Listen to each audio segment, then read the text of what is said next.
Ah, my dear listeners, gather close. I promise, it's only a story, a collection of words, a tale to taunt the edges of your imagination.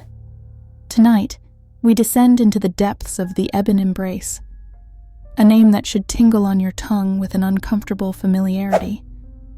Shall we begin? Of course, we shall. You wouldn't have clicked if you weren't curious. Our story begins in a place that feels both ordinary and suffocating, a cramped bookstore at the corner of Main and Elm. Yes, bookstores are meant to be homes to endless worlds, but this one? Oh, darling, this was no treasure trove. This shop collected lost things, misfit books filled with misfit ideas, and in the dusty darkness of the back shelf, behind forgotten encyclopedias and weathered atlases, it sat. A book bound in a leathery black material that refused to absorb light, as though even photons shied away from its presence. Its title? Well, the ink of the lettering shimmered faintly, revealing a name only when glanced at from the corner of your eye. The Ebon Embrace. Our protagonist, a woman named Clara, was no naive explorer of the strange. She visited oddity shops like a gourmand samples fine wines. She was a collector of the peculiar. That afternoon, as the sunlight licked the tops of the bookshelves in lazy ambivalence, she purchased the book with a smirk of self-congratulation. After all, finding treasures among discarded trinkets was her gift. She thought nothing, yet, of the heaviness of the book, so disproportionate to its size. Nor did she question the eerie familiarity of its name. She simply tucked it under her arm and left, a decision she'd later curse with every fiber of her being. Once home, in her sparsely decorated apartment high above the city, Clara placed her new prize on her desk. She made herself tea, as was her ritual, and settled under the soft glow of a floor lamp. She flipped open the cover.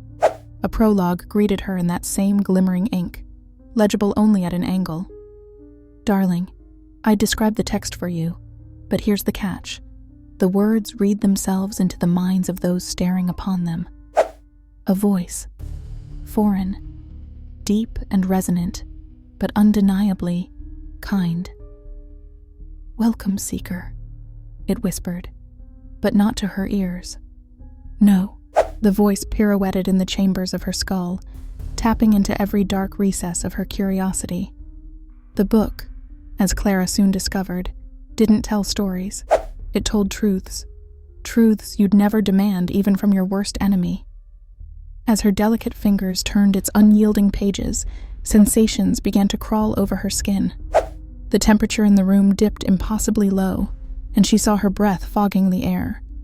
Noises outside her apartment became muffled, as though she was being drawn into another world entirely. The truths in those sentences began to unburden her of reality.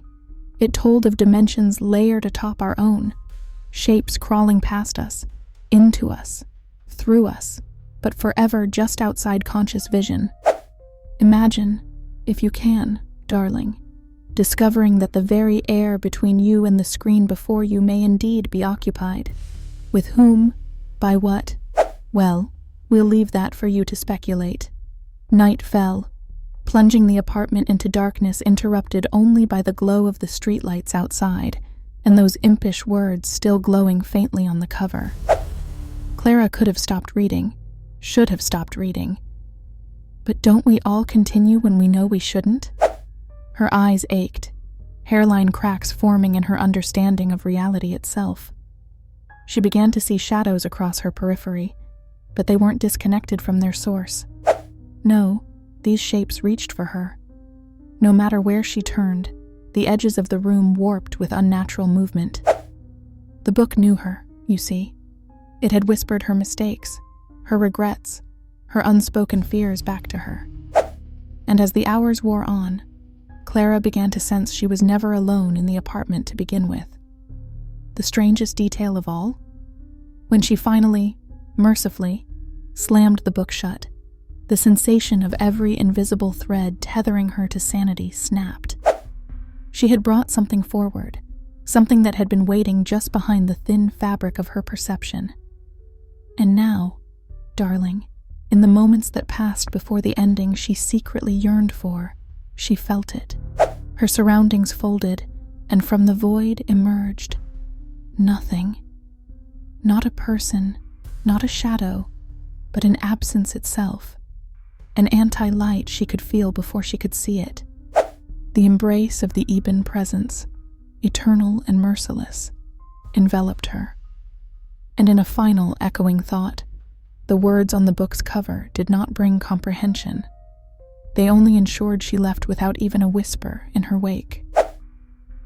Are you still holding your breath? Darling, exhale. There's nothing here. Just me, here to tell you it's time to rest those fragile nerves.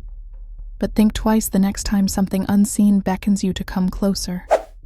It's rare that we like what we find. Good night, my precious audience. Don't forget to lock your doors and your minds.